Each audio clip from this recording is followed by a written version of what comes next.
भगवत प्रेमियों, आज आपको इस वीडियो में बताएंगे क्या भक्ति मार्ग में स्त्री बाधक है। कुछ संतों का कहना है, कुछ सिद्धों का कहना है कि पत्नी जो होती है, स्त्री होती है, कि ये भक्ति मार्ग में बहुत बड़ी बाधा है।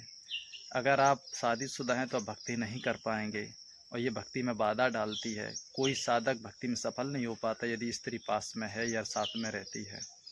तो ये कहाँ तक सच्चाई है, ये सत्य है या झूठ है, तो आज आपको इस वीडियो में बताएंगे।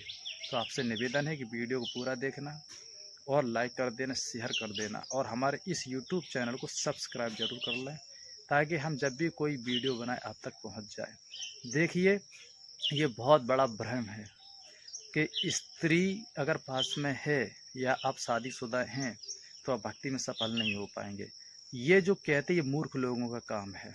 जी बिल्कुल, आप सही सुन रहे हैं, क्योंकि मैं आपको एक ऐसा उदाहरण देने वाला हूँ जिससे आपका भ्रम टूट जाएगा।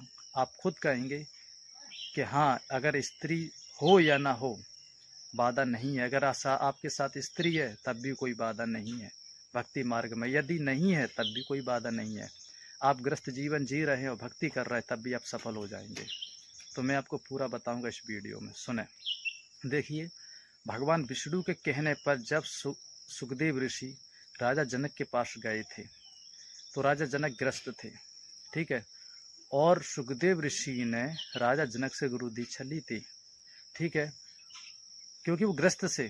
और सुखदेव ऋषि जो थे वो तो ब्रह्मचारी थे, ठीक है। यदि भक्ति मार्ग में औरत या स्त्री या पत्नी बाधा होती तो सुखदेव ऋषि राजा जनक को अपना गुरु नहीं बनाते, क्योंकि राजा जनक ग्रस्त थे, उनकी पत्नी थी, ठीक है, और सुखदेव ऋषि ब्रह्मचारी थे, कुंवारे थे, उन्हें शादी विवाह नहीं किया था, उन्हें स्त्री का मुंह नहीं देखा था।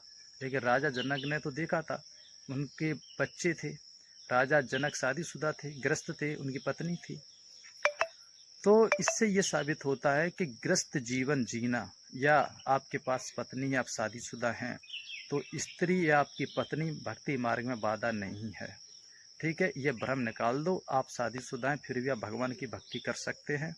जितना भक्ति में लाभ ब्रह्मचारी को मिलता है, ठीक है, साधक को जो मिलता है, जो ब्रह्मचारी होता है, जो शादीशुदा नहीं गए हैं, कुंवारा है, जितना लाभ उसे मिलता है भक्ति में, उतना ही लाभ फायदा ग्रस्त जीवन वाले को मिलता है, जिसकी पत्नी है, शादीशुदा है, उसको मिलता है। तो भक्ति मार्ग में पत्नी बाधा नहीं है, स्त्री बाधा नहीं है। ये भ्रम है, ये मूर्खताई वाली बात है। स्त्री को नीचा दिखाने के लिए लोग ऐसा बोलते हैं, ठीक है। अब रही बात ये कि यदि आपका मन वश में नहीं है, इंद्रिय वश में नहीं है, तो आप शादीशुदा हो या कुंवारे हो, ठीक है, आप चाहे कितने बड़े ब्रह्मचारी बने रहना, आप भक्ति में सफल नहीं हो सकते। इसलिए गलती करते हैं आप और दोष लगाते हैं अपनी पत्नी को, स्त्री को, ठीक है। इसलिए स्त्री को दोष ना लगाएं, अपने मन इंद्रियों को बस में करें, आप भक्ति में सफल होंगे, चाहे आप कुंवारे हो या आप शादीशुदा हो, ग्रस्त जीवन हो। तो ये एक भ्रम था, मैंने सोचा कि क्यों ना इस भ्रम को तोड़ा जाए, आप तक सच्चाई बताई जाए। तो सच्चाई यही है कि आप भक्ति कर सकते हैं, पत्नी या स्त्री बाधा नहीं होती है। आप अपने मन को बस में करें, मन को पवित्र करें, मन में जो गंदगी है उसको निकालें, शुद्ध विचार रखें, शुद्ध आहार करें, बाहर भीतर की शुद्धि रखें और आप भक्ति करें। पत्नी का इसमें कोई बाधा नहीं होती है, स्त्री कोई बाधा नहीं होती है, इसलिए आप भक्ति करें, आप भक्ति में सफल होंगे, आपका मोक्ष होगा और भगवान आपकी हर मनोकामना को पूरा करेंगे। यह भ्रम निकाल दीजिए कि आप शादीशुदा हैं, ग्रस्त हैं तो आपका मोक्ष नहीं होगा, आपका मोक्ष अवश्य होगा। तो आज के लिए इतना ही और जल्द हम ऐसा ही वीडियो बनाएंगे। जय श्री कृष्ण।